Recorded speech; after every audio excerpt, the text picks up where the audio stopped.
Thawhtanni sang a colony kan nia Thawhtanni min ko thina keyboardist tur kan ni. Lal ruat fella guitarist. Lal thamona guitarist.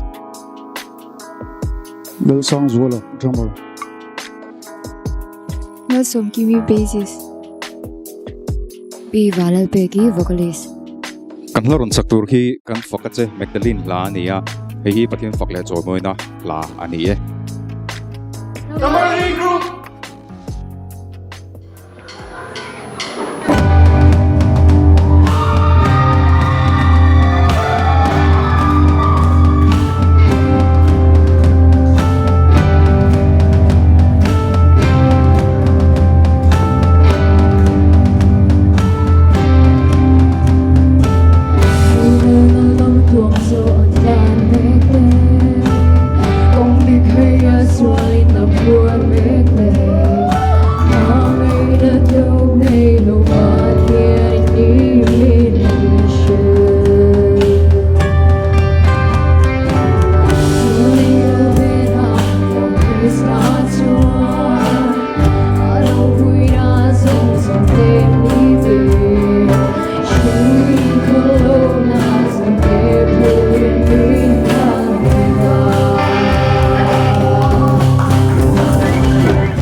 din ve ta to aba pui rum em o in han thia me me ve o fel te bo lam cha lo thia mo ka te lo ni re re lo mai tu na just te se ku ne ne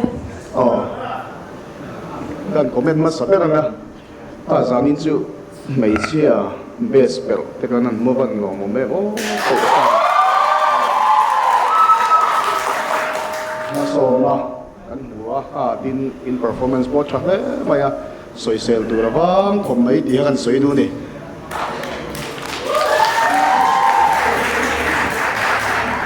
o kan lo me Tamari Group te